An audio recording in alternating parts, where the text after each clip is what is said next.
नमस्कार, आप देख रहे हैं डीसी न्यूज इंडिया और मैं हूं आपके साथ दिव्या। ईरान अमेरिका तनाव से बड़ा खतरा, पेट्रोल 150 रुपए लीटर तक पहुंचने की आशंका।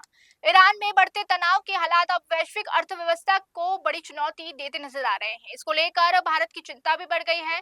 व्यापारिक संगठन chamber of trade and industries यानी सीटीआई ने चेतावनी दी है, यदि ह्यूमनस का समुद्री मार्ग लंबे समय तक प्रभावित रहता है तो भारत को ऊर्जा संकट और महंगाई की दोहरी मार झेलनी पड़ सकती है। अब इस मामले में सीटीआई के चेयरमैन ब्रुजेश गोयल का बड़ा बयान सामने आया है। आगे उन्होंने कहा कि दुनिया करीब 20% कच्चे तेल की आपूर्ति ह्यूमनस पर होती है।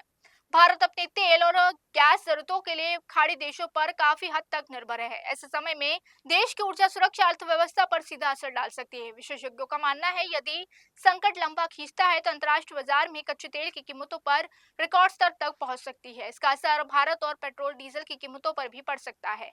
बढ़ती ईंधन कीमतों के कारण परिवहन लगातार बढ़ेगी और इसका असर रोजमर्रा की वस्तुओं पर भी पड़ेगा।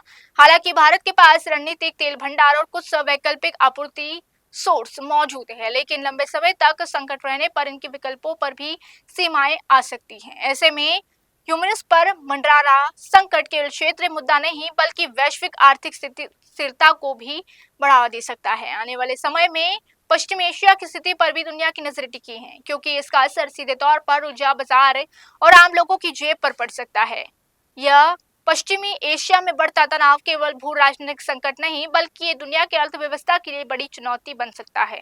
अगर हालात और बिगड़ते हैं तो पेट्रोल डीजल को लेकर खाने पीने की चीजों तक हर कीमतों पर इजाफा होगा। देखना होगा मामले में आगे क्या कुछ होता है। तो अभी के लिए बस इतना ही। देश और दुनिया की तमाम बड़ी खबरों के लिए रुक कीजिए डीसी न्यूज इंडिया।